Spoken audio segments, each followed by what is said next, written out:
আজকে কোনো রেসিপি নিয়ে আসিনি, আজকে নিয়ে এসেছি ঘরে ফ্রেশ কীভাবে কাসুরি মেথি তৈরি করা যায় সেই রেসিপি। আমি এখানে 1 কেজির মতো ফ্রেশ মেথি শাক নিয়েছি। মেথি শাকটা ভালো করে কেটে ধুয়ে নিয়েছি। এরপরে এটাকে শুকনো করার জন্য আমি রোদে দিয়েছি। দেখুন, একটা পেপার নিয়েছি, এখানে কোনো প্লাস্টিক দেওয়া চলবে না। আপনি কাপড়ের উপর দিতে পারেন এবং পেপারও দিতে পারেন, যাতে তাড়াতাড়ি জলটা টেনে নিতে পারে। সেই রকম জিনিসের উপর মিলতে হবে। মেলার পরে দেখুন কত সবুজ দেখাচ্ছে।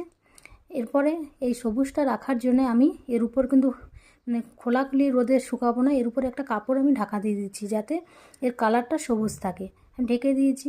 এরপরে মোটামুটি 1 দিন পরে দেখুন, 1 দিন আমার শুকায় না, 2 দিন লাগবে শুকাতে। দেখুন কতটা পুরো শুকনো হয়ে গেছে।